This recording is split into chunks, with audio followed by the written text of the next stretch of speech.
ഇപ്പോൾ natural skin care അല്ലെങ്കിൽ natural glow നമ്മുടെ ഫേസിൽ കിട്ടാൻ നമുക്ക് എന്തൊക്കെ കാര്യങ്ങൾ ചെയ്യാം? ഫസ്റ്റ് ഓൾ നിങ്ങൾക്ക് പലർക്കും അറിയാവുന്ന കാര്യമാണ് ക്ലെൻസർ. അത് കഴിഞ്ഞ് ഫേസ് ഒന്ന് എക്സ്ഫോളിയേറ്റ് ചെയ്യുക, അത് കഴിഞ്ഞ് ഒന്ന് ടോണർ യൂസ് ചെയ്യുക, മസാജ്. ഇത്രയും സ്റ്റെപ്പ് മാത്രം മതി, ഒരുപാട് കാര്യമൊന്നും വേണ്ട. പിന്നെ നമ്മളിപ്പോൾ യൂസ് ചെയ്യുന്ന നാച്ചുറൽ പ്രോഡക്റ്റാണ്. അപ്പോൾ ക്ലെൻസിങ്ങിനായിട്ട് നമുക്ക് വേണ്ടത് കുറച്ച് മഞ്ഞൾപ്പൊടി, വീട്ടിൽ പൊടിച്ചാണെങ്കിൽ അത്രയും നല്ലത്. പിന്നെ പയറുപൊടി അറിയാമല്ലോ, ആവശ്യത്തിൽ പയറുപൊടി എടുക്കുക, കുറച്ച് റോസ് വാട്ടർ മിക്സ് ചെയ്യുക, അതിന് വേണ്ട ഒരു 1/4 സ്പൂൺ വരുന്ന അലോവേര, ഇത്രയും ഒന്ന് മിക്സ് ചെയ്ത് ഫേസ് ഒന്ന് ക്ലെൻസ് ചെയ്യുക. ഒത്തിരി ടൈം ക്ലെൻസ് ചെയ്യേണ്ട, ആവശ്യത്തിന് മതി. അതിനുശേഷം നമുക്ക് വരുന്നത് എക്സ്ഫോളിയേറ്റ് ചെയ്യാൻ വേണ്ടത് കുറച്ച് ഷുഗറും അതുപോലെ റോസ് വാട്ടറും കൂടെ മിക്സ് ചെയ്ത് ആ ഒരു ലിക്വിഡ് സ്റ്റേജിലാണ് അത് ഫേസ് ഒന്ന് എക്സ്ഫോളിയേറ്റ് ചെയ്യാൻ യൂസ് ചെയ്യുക.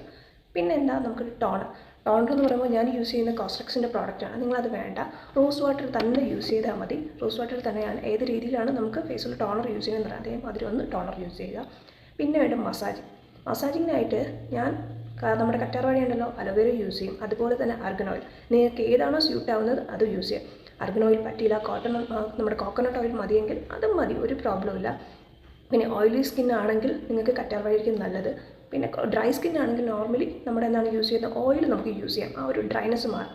ഇത്രയും മാത്രം വീക്ക്ലി 2 or 3 നിങ്ങൾക്ക് ചെയ്യാം. സ്കിൻ കെയറിന് ഏറ്റവും നല്ലതാണ്. നാച്ചുറലായിട്ടൊരു സ്കിന്നൊരു ഗ്ലോ കിട്ടാനും എപ്പോഴും നല്ലത് ഈ ഒരു സ്റ്റെപ്പാണ്. അപ്പോൾ ഇത്രയും ഒന്ന് ചെയ്ത് നോക്കിയാൽ നല്ലൊരു സ്കിൻ കെയർ റൊട്ടീനാണ് കേട്ടോ.